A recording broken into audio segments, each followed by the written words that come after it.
Hello, hello, hello, and welcome to the Crew Podcast. I am the visionary Queen Angela, and welcome to Season 2. I want to thank you for tuning in and for all of your support throughout Season 1. We're back, them divas of the airwaves. So thank you for joining us tonight. Share this with Aspiring Authors Magazine is a founding sponsor for Da Crew Podcast. Get featured inside the magazine and allow your voice to be heard around the world. Aspiring Authors Magazine is an international magazine founded in May of 2020 by Queen Angela. Get featured. Because I'm back. Welcome to the SC Book Gal and Friends Chat. We're going to be talking about the latest in book reviews, author interviews, and life. Come on in and join us. We're ready. Are you? I know you like that. How long you been back, man? I see the girls in the club, they're getting wild for me. And all the pretty chicks.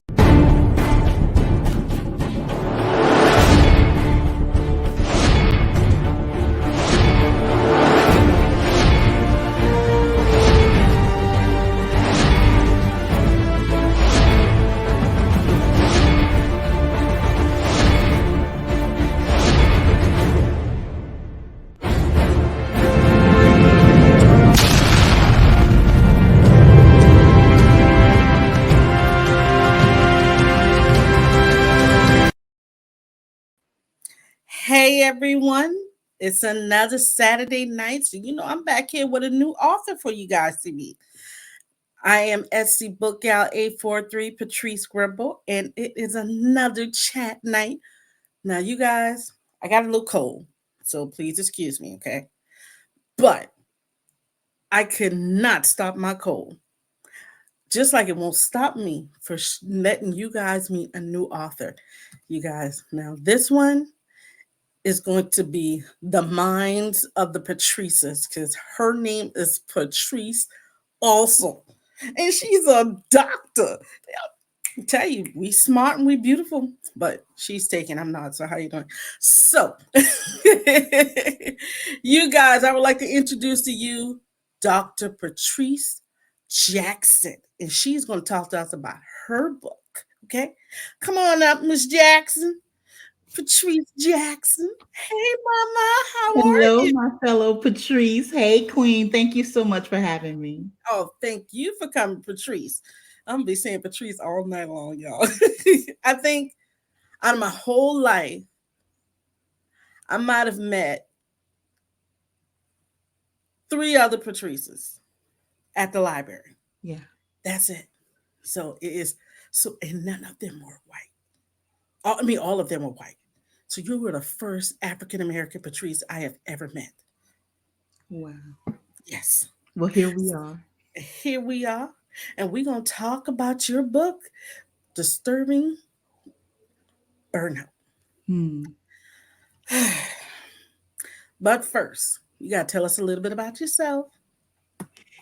Yes, ma'am. Well, I am Dr. Patrice Buckner Jackson, but you all can call me PBJ. That's what everybody calls me. I'm an educator. I've been in education for 25 years, specifically in colleges and universities. Patrice, I worked my way up to vice president. There's really no professional goal that I set that I have not accomplished. And sister, it almost cost me everything. Oh, hold on now. Don't think you could stop right there if you don't mind. I don't mind. You got to give us some backstory.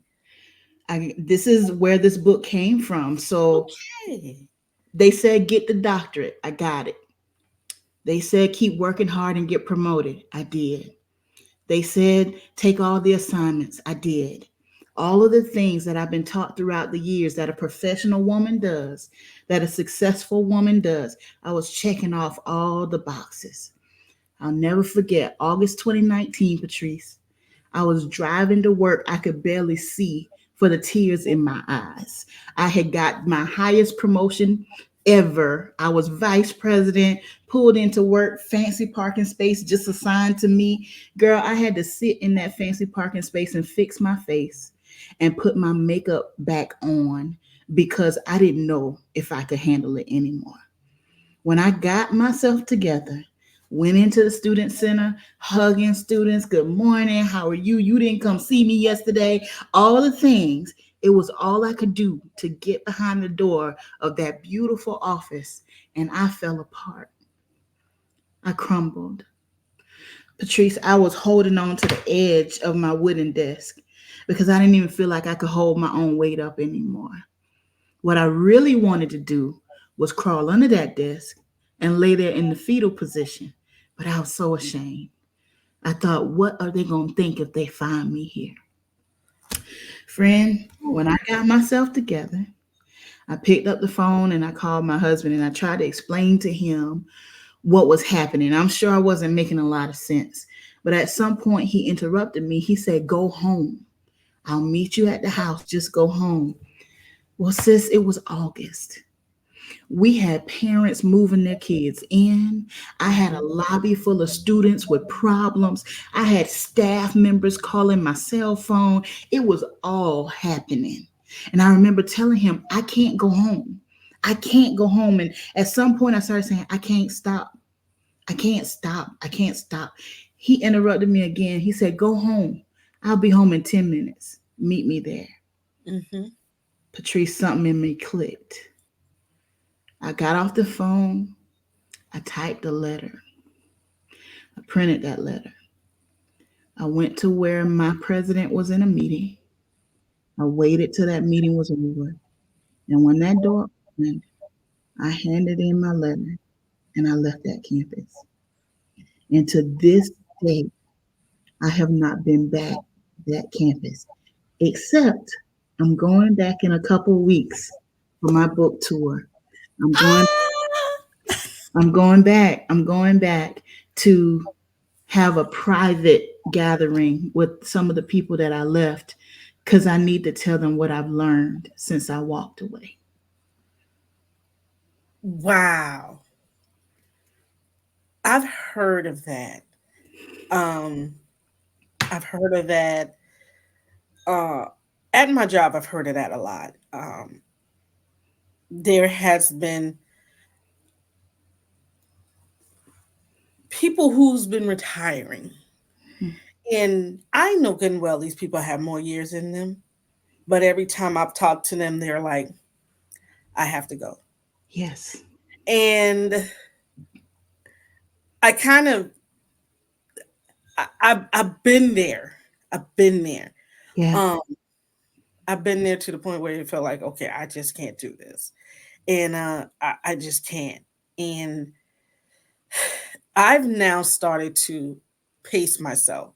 So Yes. first of all, your book is on my to-read book list. I've said that to plenty of people. Oh, your book is on my to-read list. This book has to be on my to-read list because with 19 years in and all the stuff that I've seen coming and going and working at libraries and hearing about all the book bannings and all this, it gets very like, hey, I ain't got time for this right now. Yeah. You know what I'm saying? So even at work, I'm sitting up there and matter of fact, this is crazy. I spoke to my manager and we all were just sitting in the back in the office talking. We were like, look, we just are not motivated today. I said, I can usually read this teen book, come up with these questions and have no problem. But I am just not motivated. Oof. And so I just started doing something else. Okay. And I understand that when you said, take all assignments, do this and do that, I was doing that. Yeah. And I won this award that's considered the Employee of the Year. Mm-hmm. I sit back and everybody's like, you deserve it. But the only reason why I really was crying because it was the anniversary of my mom's death. And the award was named after my best friend who was killed in a very tragic way. So when I think about what I've done, it's like, okay, yeah, I do because, you know, this is what's required of me. So I totally understand and get, I get where you're coming from. You just said something. We got to bring some attention to it because when you said, you know, we were sitting there and I know how to do this task. I could do it with my eyes closed. Like, it's not a hard thing. It's something I've done so many times, but all of a sudden in this moment, I don't feel like I can do it. That's what I call a tell, Tell. We got to pay attention to our tells, our symptoms, because burnout doesn't just happen. It doesn't just show up one day. It's what I call a cycle of burnout, right? And I want everybody to hear, whether you have a doctorate degree or not, you might be in the cycle of burnout, especially. This affects all human beings, but the research shows us that women report a higher level of burnout than anybody else. And here's why: because there's no off time. There's no stop. When you get off, you are just going to your next responsibility. You leave work and you go to the t-ball field, or you go to the dance recital, or you go home to cook, or even if you're not working full time, you might be a caregiver. You might have small babies at the house. The demand doesn't stop. Oh my God. So in the cycle of burnout, right? In the cycle of burnout, the first phase I call surviving. In surviving, you know the pressure is a lot. You know the weight is on you. You can physically feel it. In surviving, you wake up and you're like, Lord, give me strength to do it one more day. Just give me strength. Let me do it one more day. You're not thriving. You're not full of joy. You're just making it. You're just making it. In surviving, you feel like you're on a roller coaster and you really wish somebody would stop the ride just so you can catch your breath. If we don't do something different in surviving, then we go to the phase I call overwhelm. In overwhelm, it feels like the water level of your life is rising and you are fighting to keep your head above water. You are fighting. And in overwhelm, your tails start to come out. So body aches, migraine headaches, high blood pressure, and not just the physical signs. We have anxiety. We can't rest, because rest and sleep is two different things. Patrice, Yes. there were days that I just woke up and I was tired. Okay. Rest, sleep are not the same thing. This morning, like my aunt called. She's like, "Oh, my daughter's naming and I had rehearsal this week. You should see me in the bed contemplate my life." Okay, friend. We're gonna go to this rehearsal. She told me I don't want to go. Well, you going? So I told her, I said, "Look, for the rest of the day after my podcast, I am literally going to lay back and figure out who's gonna die or raising Canaan, because that's my way of resting." Yes, I want to see the end. No spoilers. No spoilers. We won't talk about it. So you look at it too? I haven't seen it. No, but I'm just telling the people, don't spoil your joy. Oh, please don't. Y'all don't do that to me. Don't do that. But I totally understand, and I do feel it's more women, because I find myself, my first job starts at 5:00. Okay. And while we're doing 5 a.m. prayer, I'm ironing clothes for my daughter and ironing clothes for myself. Sometimes even sitting up here curling my head. I noticed some burn marks back there because I fell asleep with the curling on my head. Yes. 6:30 shift 2 and getting my daughter ready. And then off to work. And then after work, go pick her up from practice. Then come home. Then do homework. Then I totally understand. And it is a lot of women. So what do we do? How does your book give us the, like you say, the lifeline of finding that purpose? How does your book steer us there? Yeah. So we talked about surviving and we talked about overwhelm. That last phase is burnout. If you don't do something different than overwhelm, then burnout is the involuntary shutdown. Something breaks. Right? When I left my job that day, Patrice, I did not go to work saying I'm gonna quit today. Like, this is it. It wasn't a plan. It was a moment. Like, when I heard Edward say, "Go home," something in me said, I have had enough. And I truly believed that if I did not leave at that moment, I would not have been able to leave under my own power. Somebody would have had to come get me. I told my husband, I said, I don't know what it feels like to lose your mind, but I feel like it's happening to me. So the strategies that I offer, that's why we call it disrupting burnout, because we want to disrupt the cycle. We've got to break that cycle, not feel better and then go back into it again, and then get a breath of fresh air and then go back into it again. Because that's what we do. We go through a good period and we're doing all right. But before we know it, we're back in rock bottom again. The strategies in this book will help you disrupt that cycle so you don't continue in the cycle. We call it the heart work strategies because it's more than a facial. It's more than self-care. It's more than taking a walk. Time management is not enough. I had 3 calendars when I fell apart in 2019, and none of them prevented me from falling apart. And here's another thing I hear often, especially when we're addressing Black women, we talk about resilience. You need to be more resilient. Let me tell you something. The people, and it's not just Black women, I'm telling you, this is an epidemic, but the people that I serve, they know how to fall and get back up. They know how to be pushed into a corner and find their way out. We know how to be resilient. The problem is we've had to be resilient too often. Okay, see, you done. So we don't need nobody else teaching us how to be resilient. Thank you. So these heart work strategies, there's 3 simple strategies that I teach.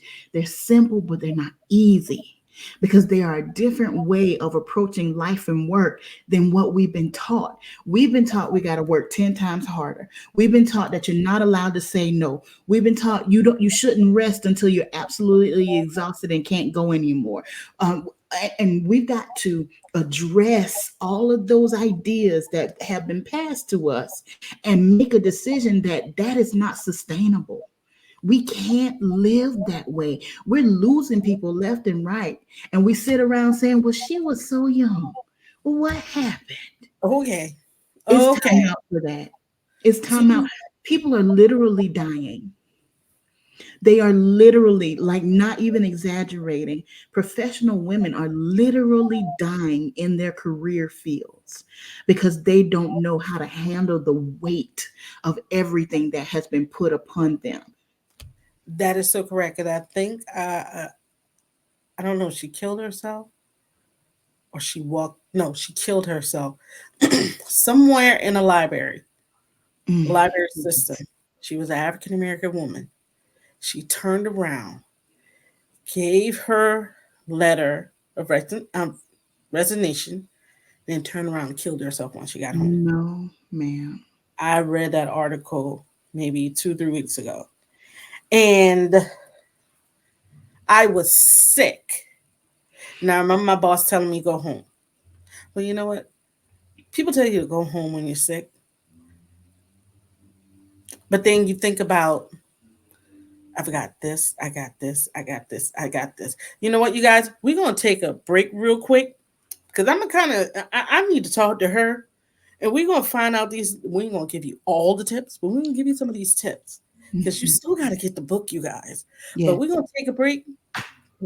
My story, yeah, you sitting right here. So you guys, come back when we get finished with this break, okay? We'll be back.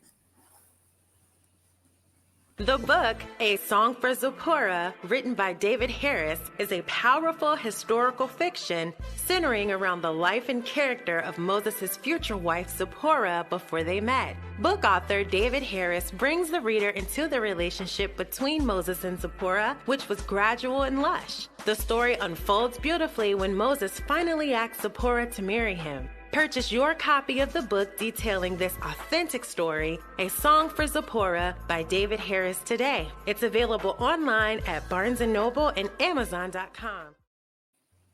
So, I told y'all we were coming back, you guys. I'm going to tell y'all my little story.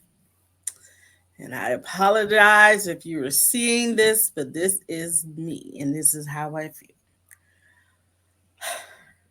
I do no less than maybe 5 programs a month by myself at my library. But there are others that do maybe 1. Pat on the back. I started to realize that this was expected of me to do this many programs. And out of all of my 19 years, I have never gone 1 month without doing the program, only during the pandemic. And even when we came back during the pandemic, I did a tutorial. May is going to be the first month I do not do any programs because I felt like this is expected of me. This is what they expect. Oh, Patrice, you do this much. Oh, Patrice, you do that much. Oh, Patrice. And then I had a conversation. I said, I'm doing all this, and the librarian who got the degree is only doing that. Let me step back for a second. And you go to upper, and they say, talk about burnout, this. And I'm like, do you really understand the word burnout coming from me? Because you still expect me to do these things. So I had to pace myself. And now that's what I'm doing. I'm literally pacing myself. I'm doing programs now that matter to me. So one of my programs is a mindfulness program. This is what I need, not knowing that other people need the same thing too. Absolutely. So you told us these 3 tips you said? 3 strategies. So you guys go ahead and get your pen and your paper and your pencil because we're going to give you a little bit. We won't give you much. Yeah. Because you still got to go get the book. Yes. You're going to give us a little snippet. Okay. So I will. And I want to say I'm so proud of you because, Patrice, we train people how to treat us. Yes. So they come to expect a certain thing from us because that's what we give. And this is not about not being excellent at work. Like, that's out of integrity. But we push ourselves beyond excellent because we're so used to having to go beyond. So then the weight of the whole library or the department or the company rests on your shoulders because everybody said, well, she'll do it. Okay. So now let's talk about the strategies. We have three heart work strategies. And again, to really understand them and to practice them. This is not just a book that you read, like you work this thing. And so there's a workbook that is available for download when you get the book for free. The workbook is yours when you get the book because you need to work these strategies in order to see the power of them in your life. The first strategy is check your backpack. Let me tell you what I mean. What standards, ideas, beliefs, systems have been taught to you, passed down to you formally or informally that are defining the way you show up for work or life. So those ideas that we've been given, I'll give you an example. I always ask folks, what is your definition of work and who taught you? What does it mean to work? I'll ask you, Patrice, what is your definition of work and who taught you what work means? That's a good question. I guess my definition of work is, wow, it's doing what I have to do. Wow. All I can hear is what was said to me by a boss one time. Say, you make me look good, I'll make your life easy. Oof. I had a boss that said that to me. He said, you make me look good, I'll make your life look easy. If you make me look good, I will make your life easy. Listen. I will not say it's not at my current job, you guys. Sure. I kind of use that everywhere that I go. Mm-hmm. You know? And my challenge with that, Patrice, my challenge with that definition, and I'm so glad you said it, and I see LaTanya in the chat as well, making ends meet, right? My challenge with that definition that boss gave you is that could cause you to be hiding in plain sight because you always making somebody else look good because they taught you that's what your role is. That person, not the people you with now, but that person taught you that your role is to make me look good. So your brilliance, your shine gets put put behind a curtain so that you can make the other person look good. And I'm not saying there's anything wrong with being a number two. Y'all hear me? Some of us are anointed to be a number two. That's exactly where we're supposed to be. But sometimes your brilliance should be out front. Oh, you sound like my manager now. Okay. All right. So you got to think about, what is your definition of work and who taught you? And here's the next question. Is it still in alignment with who you are? Right? So I'm from Crocketville, South Carolina. Girl, don't worry about it. If you heard of it, we cousins. It's okay. It's all right. Crocketville is in Hampton County. I promise you it's there. Crocketville, South Carolina. Crocketville is listen, friend. I told you I'm a South Carolina girl. Crocketville is a farming community. So work in Crocketville is back-breaking, sweat-inducing. Like, my people got up before the sun and they didn't come home until the sun went down. My stepdad would work a shift work, 8 hours, 12 hours, come home, take a nap, then go to the field. Like, in Crocketville, work was hard work because it was survival. It was survival. This is how we live. So I took that definition to the university setting. And in the university setting, I had to be the first one at work. I couldn't leave before everybody else was gone. I couldn't say no to any assignment because who am I to say no? My people still in the fields of Crocketville, and I'm sitting in this cushy office with the air conditioning. I can't say no. So you want another committee? Sure, I'll do it. Another project? Yeah, I got it. A student crisis? Yeah, call me. I'll show up. And I didn't realize that definition, although it's my foundation and it served me well, was killing me. Wow. Because although I was born and raised in Crocketville, I'm not called to Crocketville. I was called to be an educator. So I was taking a definition that no longer fit my life, and it was choking the life out of me. So you got to recognize who taught you these lessons.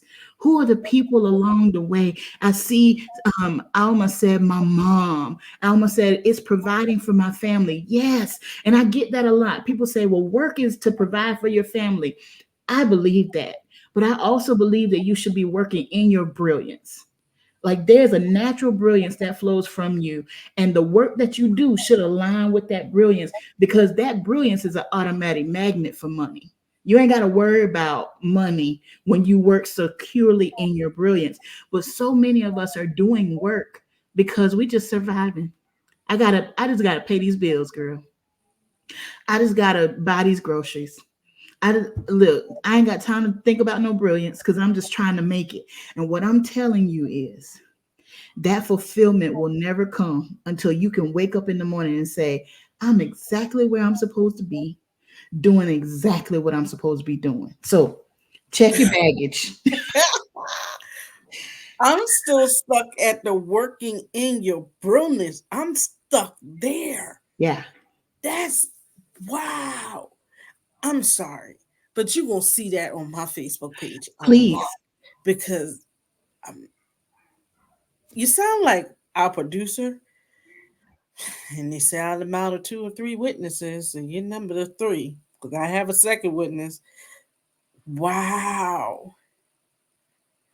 Yeah, we got it. So I got to give you these other 2 because we're coming back to brilliance. So number 1 is check your baggage. Number 2 is build your boundaries. I'm not talking about one of these little social media boundaries. I'm not talking about something cute that you write in your journal and never look at again.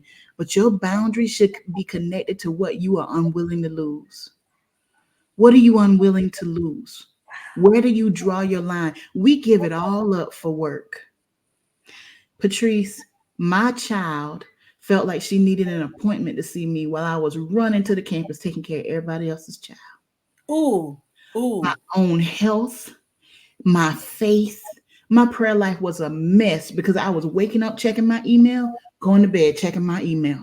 And you couldn't tell me I wasn't serving. And I was, but it was out of balance. It was out of balance and it was out of order. I had no boundaries. I had no boundaries. So you got to build boundaries connected to what you are unwilling to lose, or you will lose it. Yep. Speaking of daughters, I took off for 2 days at work for my daughter's recital. Yes, ma'am. She came to me and she said, "Mommy, can you be in the background?" And I told my boss, I said, "Look, I just need these 2 days off." One of the days turned into a storm day, so they canceled recital. But I went to my boss again. I said, "So they're doing it on Thursday. I need to take this whole entire day off." Yes. "Well, you got a program." "Okay, cool." And I told my daughter, I said, "Look, Mommy will be there at 12 o'clock." And at 12 o'clock, I was walking through. She's like, "Mommy, you came." I said, "I'm not going to disappoint you. I'm going to stand behind these curtains and watch you dance, walk till your little legs fall off." And oh, yeah, the crew, I'm going to send y'all the video because my baby looks so cute in this video. I'm going to send that to y'all tonight. But, anyways, I will never forget her turnaround. She was dancing, she turned around, she gave me the wink. I was like, "Oh, my baby." So, yes. Go ahead, number 3, because you Number just three. And this is the one you fell in love with anyway. Number 3 is discover your brilliance. You have an innate, unique brilliance that like nobody else. And friend, you didn't learn it and you cannot earn it. It flows freely from you. It's been your brilliance all your life. Brilliance doesn't wait until you get the degree, until you get the promotion, until you get the fancy job. You've been brilliant since your first breath. And we've got to reconnect to that brilliance that flows freely from you. Brilliance and purpose are the same thing. Brilliance, there's a purpose, right? Passion and purpose are different. Passion and purpose is different. Purpose is the who. That's your brilliance. Passions are the what's with an S. That's what you do. And especially in American culture, we start asking kids as old as they can talk, what do you want to be when you grow up? And what we really mean is, what are you going to do for money? So we start equating value with salary before a child can even say a complete sentence. But I'm here to tell you, when you know that brilliance, when you know the who, you can do anything. It's not about the doing. The doing comes easy when you know the who. There is a signature, a fingerprint that you bring to every program that you do, Patrice. And nobody else can do it like you. And it doesn't mean they're not good in their own right. That it means they're not Patrice. They're not you. When you do a program, it comes out different.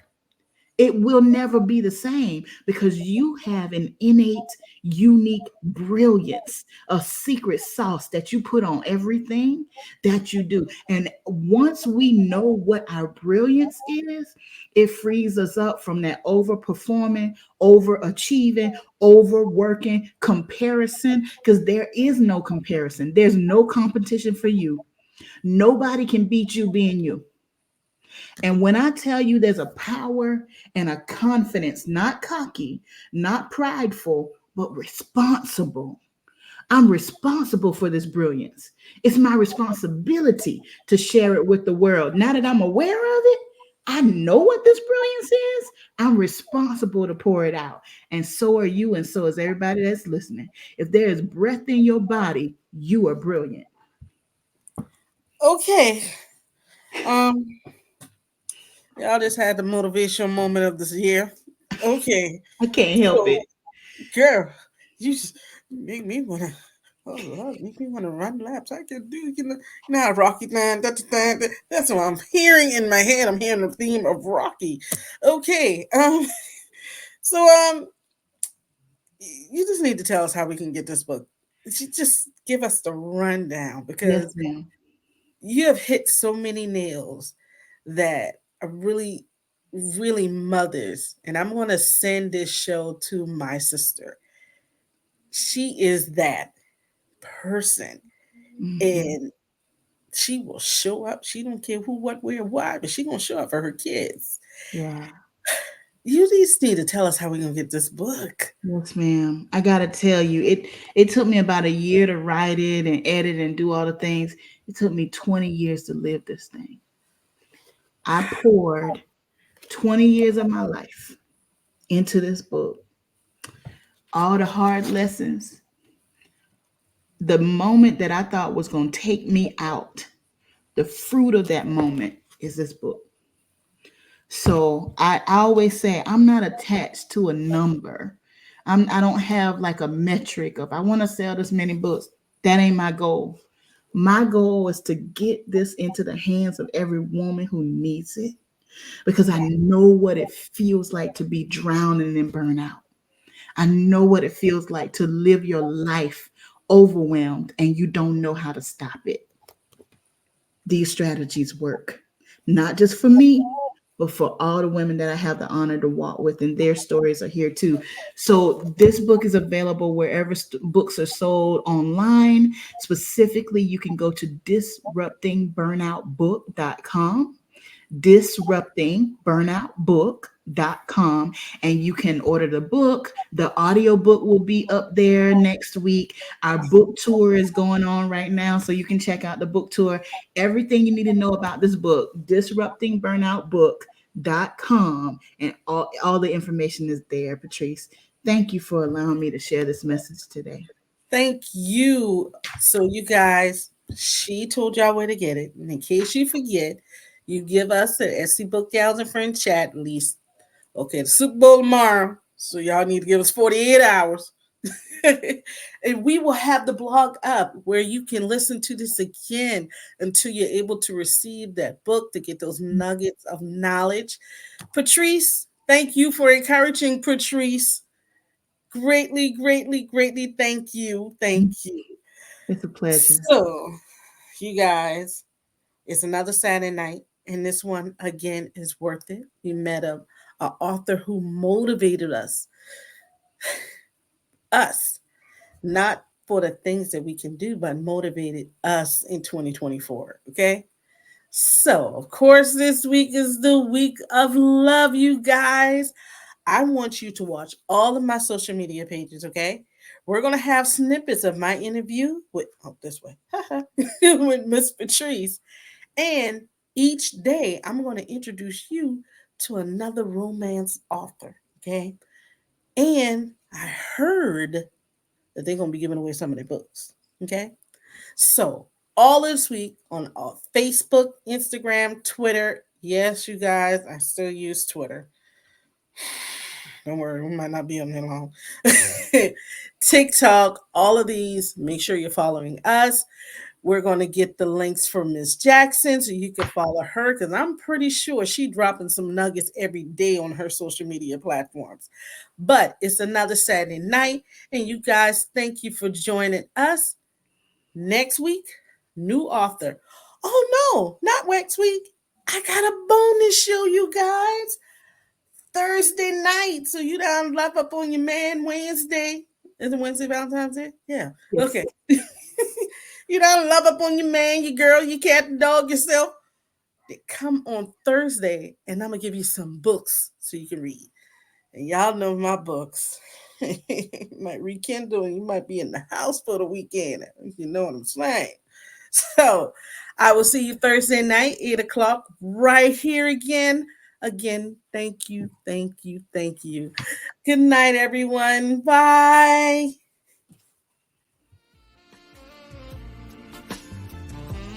Thank you for joining us tonight.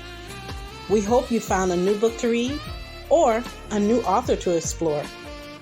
Join us again in 2 weeks for SC Book Gals and Friends Chat.